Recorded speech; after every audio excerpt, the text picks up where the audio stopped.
Every man wants to be seen as moral. Every leader, every preacher, every worker wants to be called good. Yet this desire is the first chain around the neck of power. Morality, in its pure form, is beautiful, but in the world of men, it is a weapon. It is used not by the good, but by the clever. Those who cry the loudest about right and wrong often use those words to control the minds of others. And those who live by those words without wisdom are the ones who suffer most. The truth is, morality has a cost. The higher your standards, the heavier the price you pay. The more good you try to be, the easier it becomes for others to use you. They will test your patience, drain your strength, and hide their cruelty behind your kindness. The one who acts purely good in a world full of masks will always be outplayed by the one who knows when to appear good and when to be ruthless. Morality without power is weakness. Power without morality is destruction. The secret is balance, a heart that understands goodness, but a mind that controls when to show it. You must learn to wear morality like a cloak, visible when needed, invisible when dangerous. The world is not ruled by angels, it is ruled by those who understand both light and shadow. Ask yourself, what happens to the honest man among liars? What happens to the kind man in a field of wolves? He is torn apart not because he was wrong, but because he believed everyone else was right. Blind morality turns men into victims. True morality must see the battlefield clearly.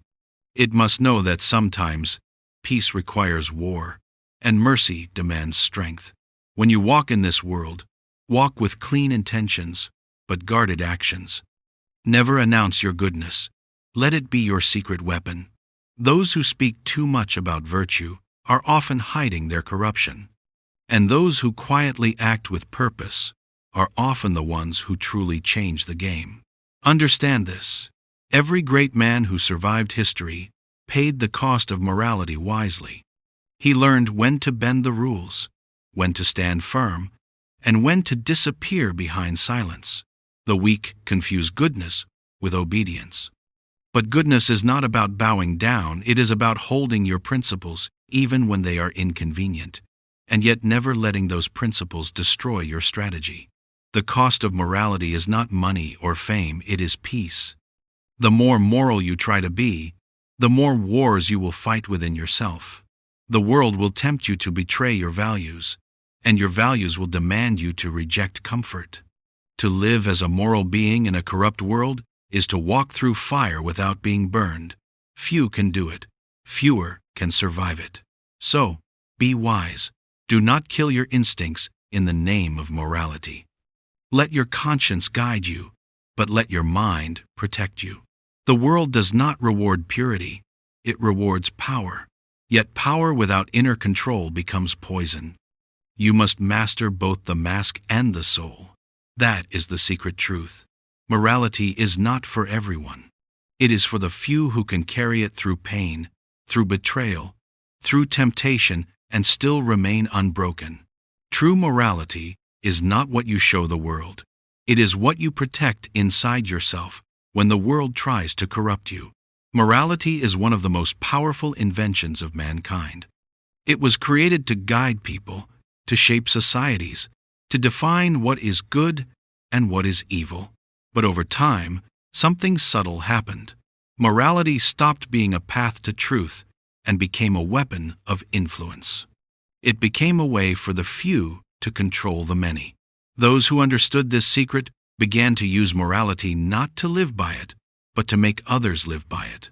When you look closely at history, the pattern is clear. The rulers, the priests, the teachers all speak of morality, not to perfect the soul of man, but to keep him obedient. They say, be humble, so you never challenge them. They say, forgive, so you never seek justice. They say, be patient, while they take what they want from the world. In this way, morality becomes a silent chain, beautifully decorated, but still a chain. The ordinary man, trained since childhood to be good, grows into an adult who feels guilty every time he resists. questions, or takes what he deserves. He is taught that strength is arrogance and ambition is sin, and while he fights his own conscience, the clever man smiles. He knows morality is just a mirror reflecting only what others want to see. He uses it as a disguise, appearing pure while moving his pieces in silence. This is the cruel brilliance of the system. The truly moral suffer because they believe everyone else follows the same rules. But morality was never evenly distributed. It is an illusion that gives comfort to the powerless and cover to the powerful. The one who learns to see through this illusion is no longer trapped by it. He begins to shape morality instead of being shaped by it. Think of how often goodness is used as a judgment, not as a truth. People will call you immoral not because you did wrong, but because you did what they couldn't. Morality, in their hands, becomes a cage for your strength. They will tell you to be honest, but lie when it benefits them. They will praise humility, but only from those beneath them. This is not goodness.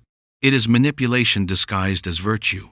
The key is not to abandon morality, but to understand its function. It is a language of control. Learn how others use it, and you'll see their motives. Learn when to use it, and you'll gain influence.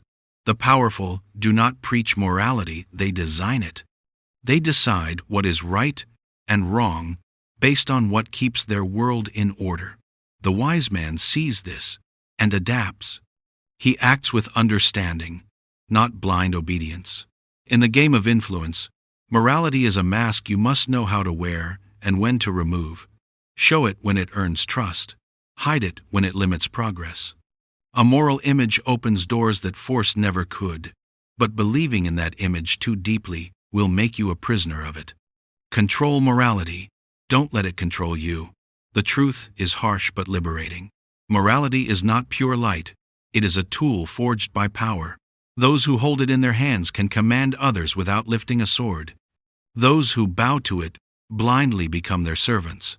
To survive, you must learn both sides of the coin, to act righteous when it serves you, and to see through righteousness when it enslaves you. Only then can you stand free. In a world built on the illusion of virtue, blind goodness is a weakness disguised as virtue.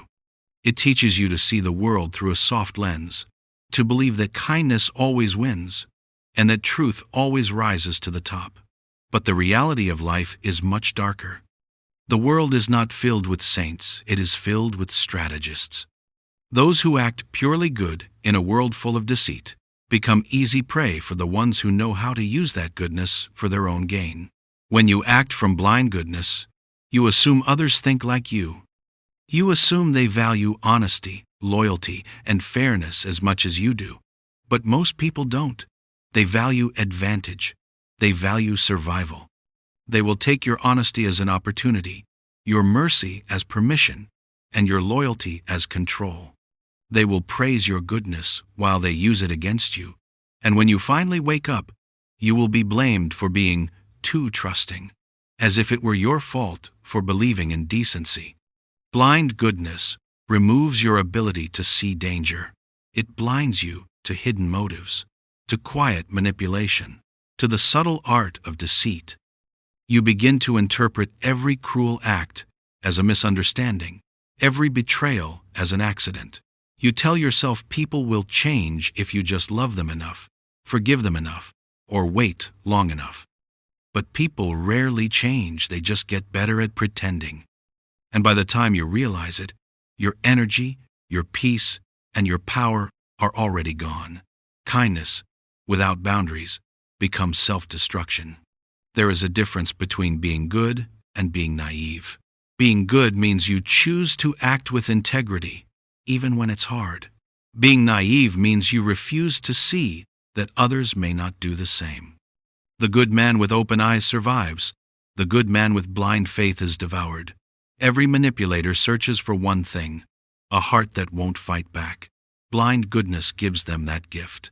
The manipulators of the world are not always evil. They are just practical. They understand the game better. They know that in a society that worships niceness. The kind person can be bent, guilted, or shamed into obedience.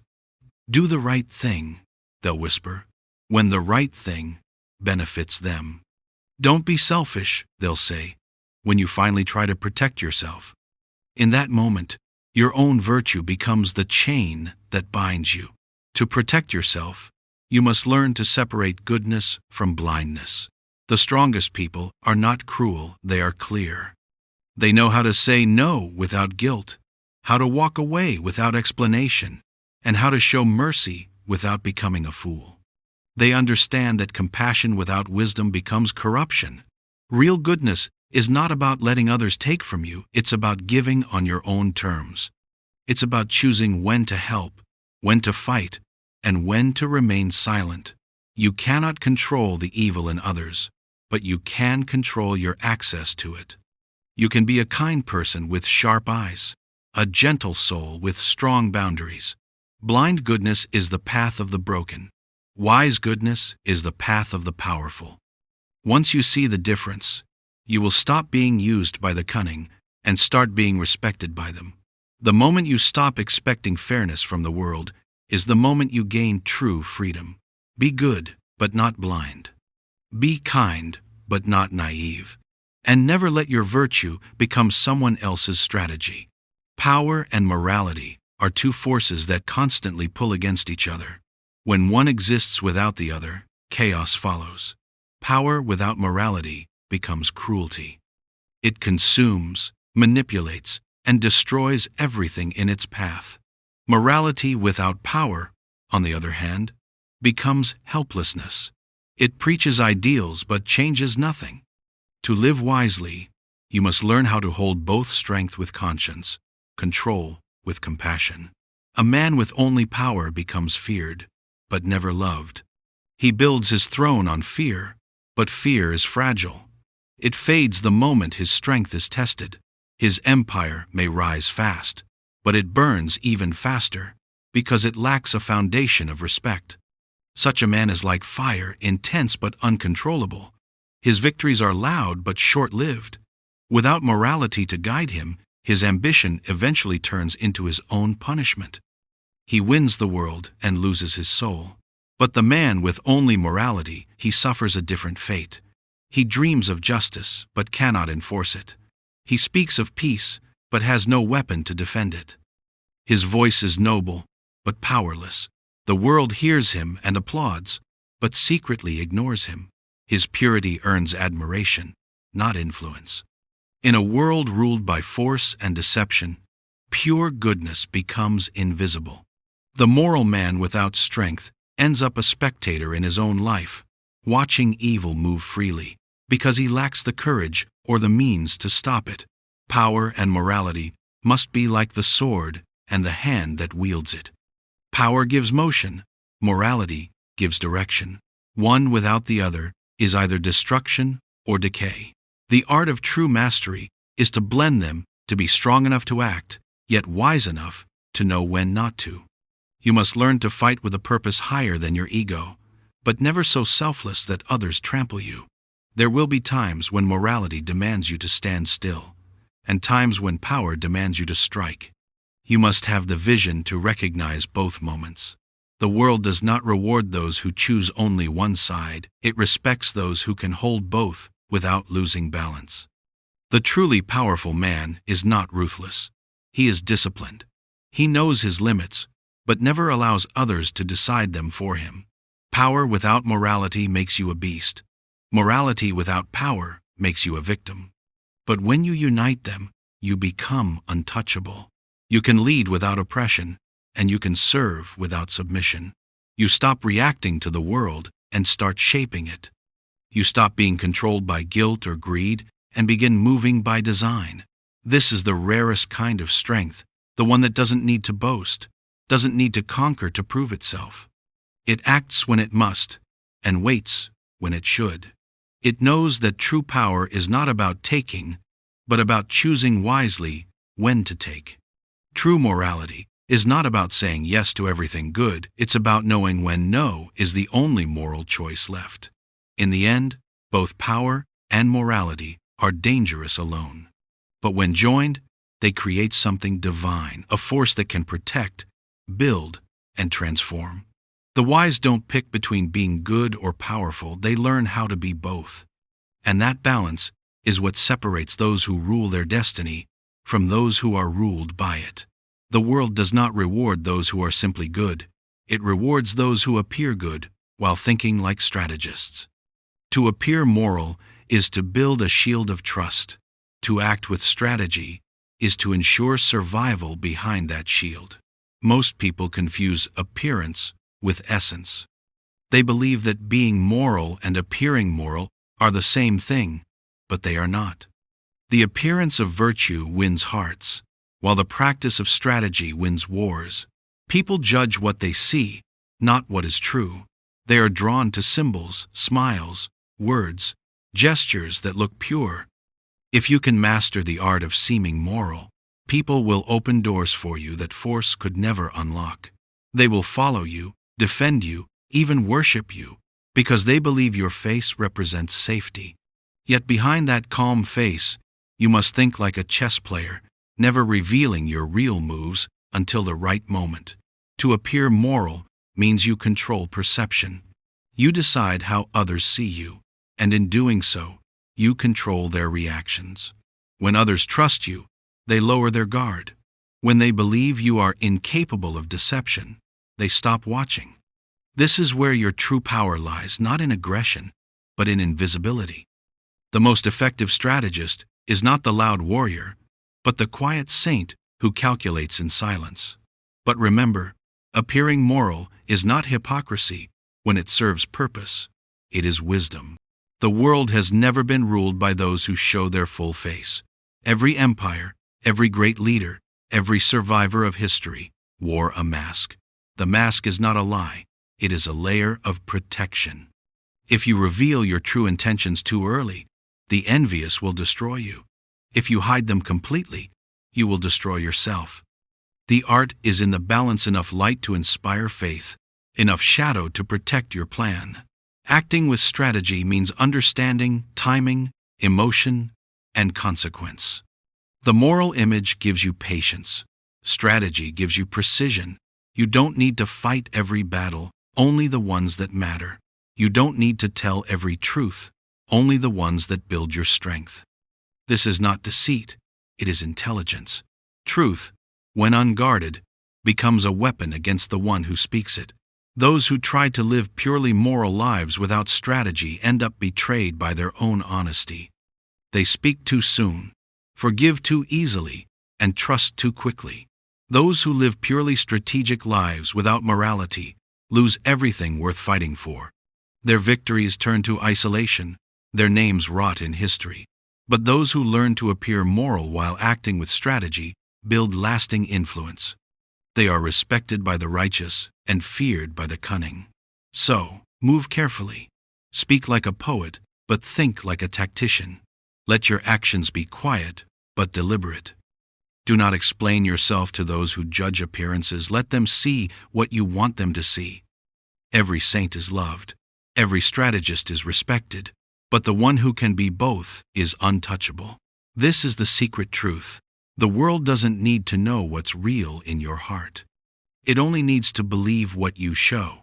Appear moral, because morality opens the gate. Act with strategy, because once the gate opens, you must be ready to walk through it without mercy. The world rarely crowns the pure. It crowns the wise.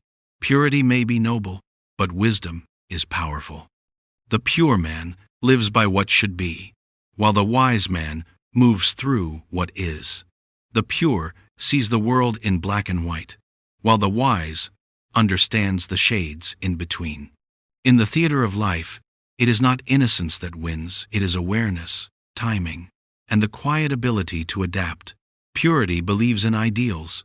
It follows rules, trusts words, and expects fairness. But the world is not built on ideals, it is built on interests.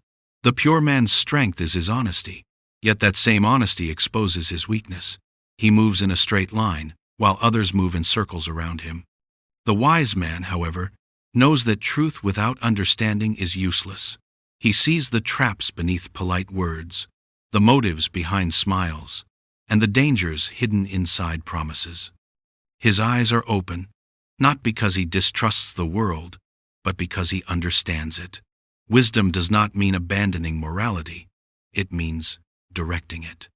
It knows that sometimes you must lose a small battle to win a greater one. Sometimes silence is louder than truth, and sometimes kindness must wear armor.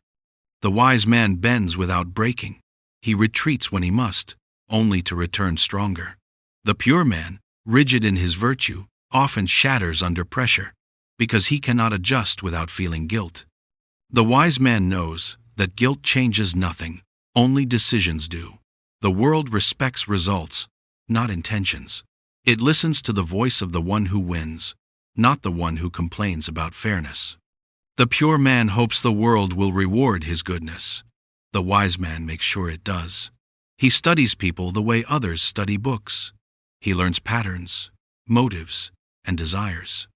He knows that to influence others, you must understand their hearts, not just their words. Purity sees life as a prayer. Wisdom sees it as a negotiation. But wisdom is not cold, it simply protects warmth. It knows when to forgive, and when forgiveness becomes foolishness. It knows that not every enemy deserves hate, and not every friend deserves trust. It measures every step with reason, because emotion, though beautiful, is a poor navigator. The wise man can appear calm in chaos, because he moves from understanding, not impulse. That is why wisdom succeeds where purity fails. It operates within reality, not above it. Look at history. Those remembered as great were rarely the purest. They were the ones who could see beyond rules and still keep their integrity intact. They played the game without losing their soul. They knew that morality alone cannot command respect unless it is paired with intelligence. The wise man walks through corruption untouched, not because he is blind to it, but because he knows how to use its shadow to his advantage. Purity demands perfection. Wisdom accepts imperfection and uses it. Purity prays for a fair world. Wisdom thrives in an unfair one. To live purely is to hope others will change. To live wisely is to change yourself first. The pure man seeks to be right. The wise man seeks to be effective. And in this world, effectiveness shapes destiny more than virtue ever will. So remember, do not chase purity so blindly that you lose sight of wisdom. Be moral, but be awake. Be kind, but be calculating. Let your soul remain clean, but let your mind stay sharp. Because in the end, the world does not honor those who only wish for good. It honors those who understand the cost of good and still choose it with intelligence.